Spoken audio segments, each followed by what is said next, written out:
homes, sometimes powers our vehicles. But working with natural gas can be dangerous, as 3 workers were reminded this morning.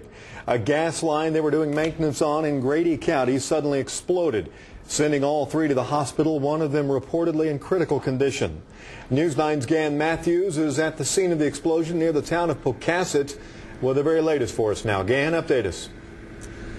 Well, Kelly, there's little sign of that anything went awry here today. It's all very tranquil. Nothing to indicate that around 10:30 this morning there were a couple of very dramatic explosions. What happened was 3 workers from Energex, an OGE subsidiary, were doing maintenance work on the natural gas line at this so-called junction point.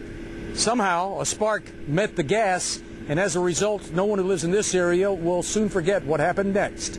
Jeff Martin snapped these photos within seconds of the explosions. The flames lit up the sky for miles around. It looked like a volcano of just fire. It was just several feet up in the air, 50 to 100 feet in the air.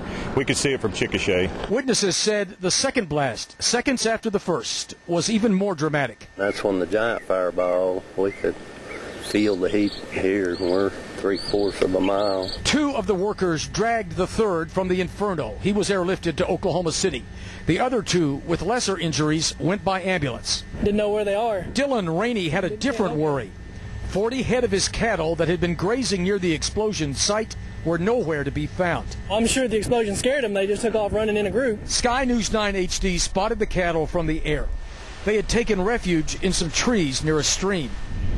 Energex crews, meanwhile, closed off the line and let the gas burn off.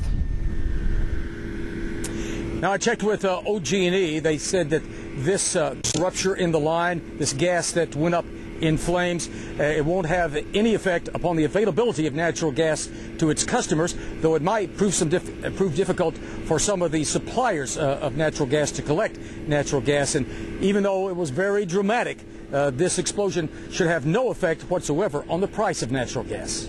Back to you. All right, Gan Matthews near Pocasset. Now let's update you on the victims there. Integris Hospital is telling us that Robert Mitchum is in serious condition. He has second-degree burns over 50% of his body.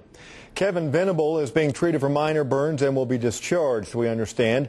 And Danny Fulton has minor burns but will be kept overnight for observation.